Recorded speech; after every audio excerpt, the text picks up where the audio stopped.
Well, annual expense claims for MLAs have been made public, and they show that your provincial politicians are billing thousands of dollars in day-to-day expenses to you. And while you may be spending your money to pay for lunch or for parking, MLAs are dipping into taxpayers' pockets for the very same thing. Stephen Andrews had a look at the numbers. Ask anyone who works or shops in downtown Victoria who pays their bills, and the answer is nearly always the same. Who pays for your lunch? I do, I hope. Who pays for your parking? I hope I do. Who paid for your lunch today? I did.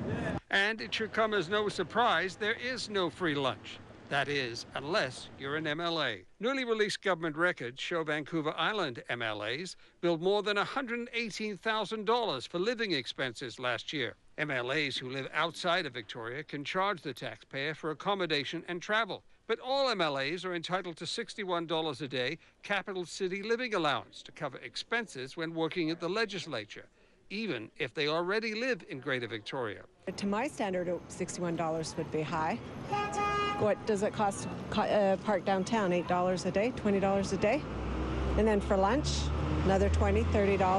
MLAs can get that money whether they spend it or not, and they don't have to provide receipts. You'd think they should have to show proof of what they're spending it on. Government records do not reveal exactly how MLAs are spending that money. It could be on food, parking, even accommodation. But ask one of the MLAs who lives only 10 minutes from the legislature how she's spending that money, and even she can't say. I probably am pretty much spending close to the provision that it provides for, because as I say, I spend it on other things sometimes, when I'm parking and running off to places. And for coming into work, Chong billed taxpayers more than any other MLA living in the capital region.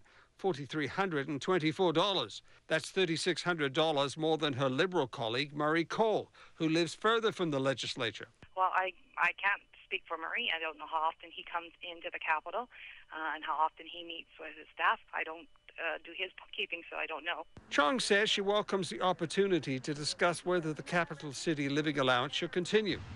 But with more than $1 million at stake for Liberal and NDP MLAs, it's unclear who will begin that debate.